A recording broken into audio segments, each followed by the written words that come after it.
Entah apa yang dipikirkan abang kita ini, Bang Denny Siregar. Ucapan-ucapannya pun sangat kritis. Terlihat dari ucapan beliau di dalam YouTube-nya, beliau tidak segan-segan menggoyang siapapun yang menyimpang dari pandangannya secara belak-belakan. Bukan Denny Siregar namanya, kalau tidak belak-belakan. Mungkin slogan ini cocok diungkapkan buat beliau.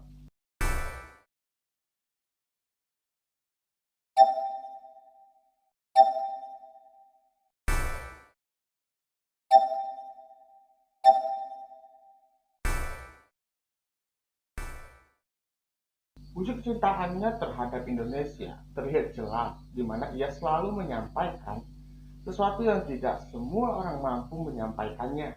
Dan salah satu videonya, lagi-lagi beliau menyentil bahkan menggoyang Anies Baswedan. Di video itu, Bang Deddy Siregar menyampaikan pesan-pesannya dan mengungkapkan rasa kekecewaannya terhadap kebijakan Gubernur DKI ini, dari mulai menutup kali hitam menggunakan waring yang menelan anggaran mencapai 580 juta. Gila nggak tuh? Patung bambu getah-getih dengan biaya 550 juta.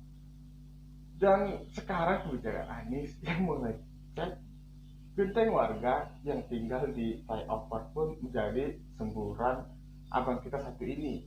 Menurut Bang Denny, hal itu buang-buang uang, di mana Bang Denny mengungkapkan ekonomi di Jakarta anjlok sampai minus 8,22%. Angka pengangguran pun naik di Jakarta sebesar 4,41%. Menurut Bang Denny Siregar, mengecat genteng warga Jakarta itu hanyalah buang-buang duit saja, dan menyampaikan bahwa kebijakan itu menyakitkan hati masyarakat, di mana dalam ekonomi yang sulit ini Anies Baswedan malah membuang-buang uang DKI.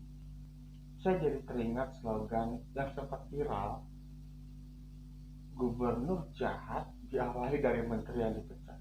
Jadi pemimpin yang baik dengan segala kekuasaan yang dimilikinya itu memanglah tidak mudah.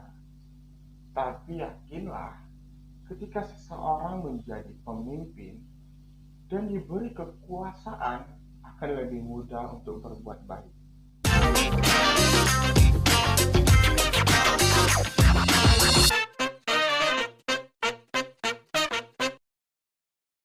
Bukan Anies Baswedan kalau nggak aneh kebijakan-kebijakannya. Ada aja yang bikin kita ketawa. Bukan karena orangnya lucu, tapi kebijakannya itu loh suka nggak masuk akal. Ada kebijakan yang aneh seperti menutup kali hitam di Jakarta Pusat dengan waring supaya nggak bau katanya. Nilai proyeknya 580 juta rupiah, dipakai cuma selama 4 bulan saja. Bau di kalinya tetap menyengat, nggak ada perubahan. Lah, terus buat apa buang-buang uang 580 juta rupiah kalau gitu? Entahlah. Ada lagi patung bambu getah-getih dengan biaya total 550 juta rupiah. Nggak sampai setahun patung itu dibongkar karena sudah lapuk. Ya wajar lah, patung bambu kena hujan, kena panas, pasti akan lapuk. Yang bikin ketawa itu, masa gitu aja nggak tahu? Masa harus hilang uang 550 juta rupiah hanya supaya tahu kalau bambu itu akan lapuk kalau ditaruh di luar? Sekarang ada yang aneh lagi dari kebijakan Anies Baswedan. Ngecat genteng warga yang tinggal di flyover Tapal Kuda Lenteng Agung. Belum jelas sih berapa biayanya. Kalau nggak ratusan juta biasanya, nilainya bisa miliar rupiah. Masalahnya, apa sih gunanya genteng warga dicat seperti itu? Supaya cantik, supaya dikagumi orang, supaya dipuja-puji. Anies apa nggak tahu kalau selama pandemi ini ekonomi di DKI Jakarta anjlok sampai minus 8,22%. Banyak orang kecil yang teriak usaha mereka harus tutup karena yang konsumsi sedikit. Orang-orang yang punya pendapatan harian seperti driver online harus megap-megap nafasnya karena konsumen mereka banyak berkurang.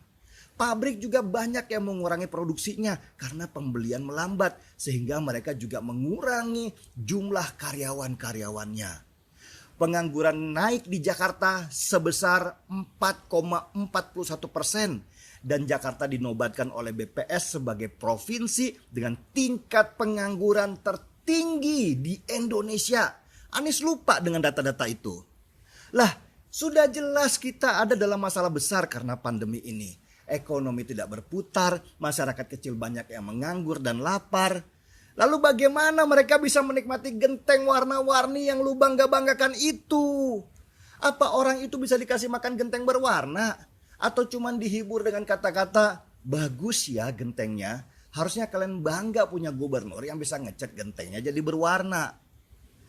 Kalau cuman ngecat genteng warna-warni, gak usah jadi gubernur DKI, Denis. Tuh, di Malang, di kampung Jodipan, tempat mereka sudah lama dicat warna-warni.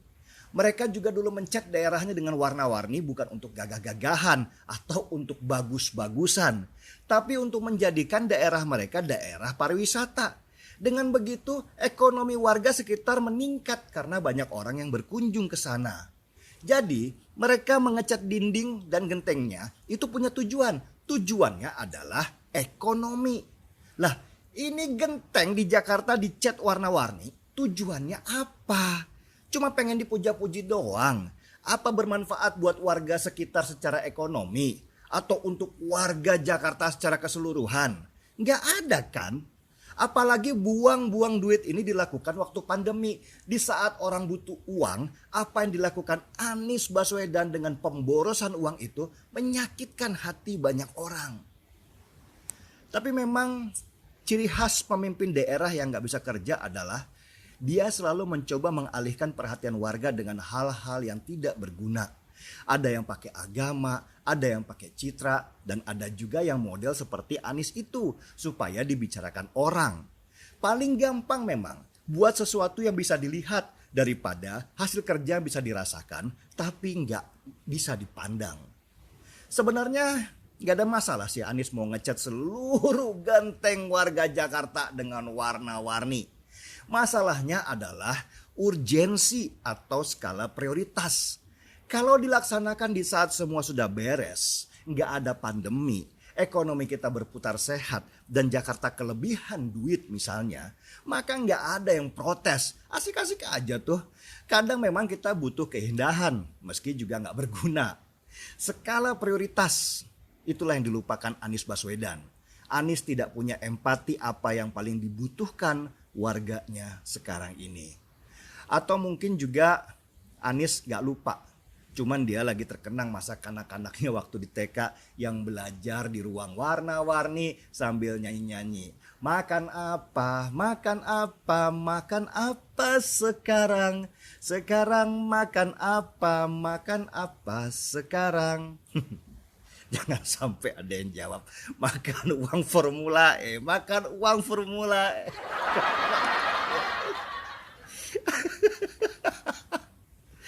Markisut, mari kita usut.